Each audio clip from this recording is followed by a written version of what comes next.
Brought to you by Candid. Candid dusting powder, 4 skin problems का एक expert solution. Candid dusting powder, हटा खुजली, लगा कैंडिड।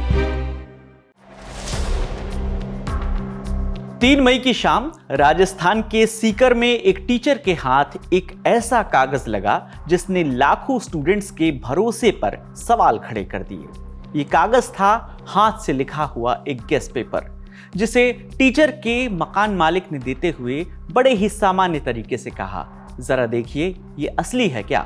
जैसे जैसे टीचर उस पन्ने के सवालों को नीट यूजी 2026 के पेपर से मिलाने लगे तो उनके होश उड़ गए, क्योंकि उस कथित गेस्ट पेपर के कई सवाल हूबहू एग्जाम में पूछे गए थे।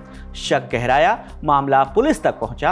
आरोप है कि शुरुआत में शिकायत को गंभीरता से नहीं लिया गया। टीचर ने हार नहीं मानी और यहीं से शुरू हुई उस कथित पेपर लीक की कहानी, जिसने देश के सबसे बड़े मेडिकल एंट्रेंस एग्जाम पर फिर से सवाल खड़े कर दिए। तो आखिर उस गेस्ट पेपर में था क्या? वो गेस्ट पेपर सीकर तक पहुंचा कैसे? टीचर को किस बात ने सबसे ज्यादा चौंकाया और क्या वाकई में नीट यूजी 2026 का पेपर लीक हुआ था? आइए पूरी कहानी शुरुआत से समझते हैं। राजस्थान का सीकर जिले का उद्योग नगर पुलिस थाना नीट यूजी 2026 का एग्जाम खत्म होने के कई घंटों बाद यानी 4 मई की देर रात करीब 1:30 बजे सीकर के एक जाने माने कोचिंग सेंटर के एक टीचर अपने हाथ में कुछ पन्ने लेकर जिले के उद्योग नगर पुलिस स्टेशन पहुंचते हैं। द इंडियन एक्सप्रेस में छपी हमजा खान की एक्सक्लूसिव रिपोर्ट के मुताबिक वो टीचर अपने साथ कागजों का एक बंडल लेकर आए थे और आरोप लगाया था कि अभी अभी खत्म हुए नीट पेपर में कुछ गड़बड़ियां हुई हैं। उद्योग नगर के एसएचओ राजेश कुमार ने पहले तो उन दावे को खारिज कर दिया, और जिसमें टीचर ने आरोप लगाया था कि पहली बार में उनकी शिकायत पुलिस वालों ने सुनी ही नहीं।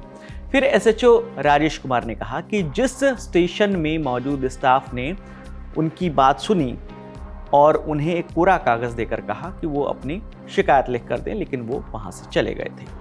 अधिकारियों ने इंडियन एक्सप्रेस से बातचीत में बताया कि पुलिस के पास जाने से पहले टीचर ने कुछ पत्रकारों से भी संपर्क किया था, लेकिन हालात कुछ ऐसे थे कि पत्रकारों ने उनके आरोपों में ज्यादा दिलचस्पी दिखाई नहीं। टीचर थोड़ा घबराए हुए थे, वो ये नहीं सोच पा रहे थे कि आखिर वो करें तो करें क्या। उनके पास कथित गेस्ट पेपर की जो जानकारी है वो किसके साथ शेयर करें। एक सीनियर ऑफिशियल ने भी बताया कि इसके बाद टीचर ने अपने कोचिंग सेंटर के ओनर से संपर्क किया। दोनों ने इस मुद्दे पर बात की और नेशनल टेस्टिंग एजेंसी यानी एनटीए को अपनी शिकायत लिखकर भेजने का फैसला लिया।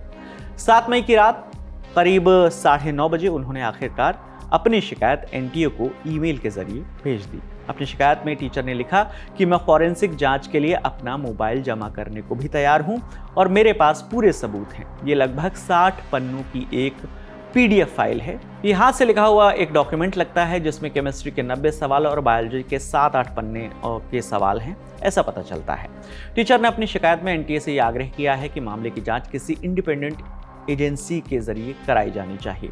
हालात बताते हैं कि इसमें गैरकानूनी तरीके से पहुंच बनाना, इसे फैलाना और आगे भेजना भी शामिल है। इसलिए मैं बहुत ही विनम्रता से अनुरोध करता हूं कि इस कथित पेपर लीक की तुरंत जांच शुरू की जाए।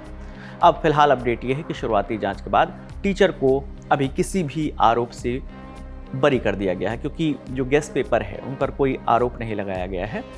गेस्ट पेपर परीक्षा खत्म होने के बाद मिला था, एग्जाम से पहले नहीं। इस आधार पर उन्हें सभी आरोपों से फिलहाल बरी कर दिया गया है। यही वो टीचर थे और उन्हीं की शिकायत का ये असर हुआ कि नीट यूजी 2026 पेपर लीक का खुलासा हुआ, जिसके बाद एनटीए ने सेंट्रल एजेंसियों को अलर्ट किया और मामला राजस्थान के स्पेशल ऑपरेशन ग्रुप यानी एसओजी से होते हुए अब सीबीआई तक पहुंच चुका है। वरना सोचिए, अगर ये खुलासा नहीं हुआ होता तो कितने बड़े स्तर पर पेपर की धांधली का बच्चे शिकार हो जाते और किसी को खबर भी नहीं लगती। बाकी इस पर आपकी जो भी राय है आप हमें कमेंट सेक्शन में ज़रूर बताइएगा। आपके लिए तमाम जानकारी लेकर आई हैं हमारी साथी सुप्रिया। मेरा नाम विकास वर्मा है। देखते रहिए दी लल्लन टॉप। शुक्रिया।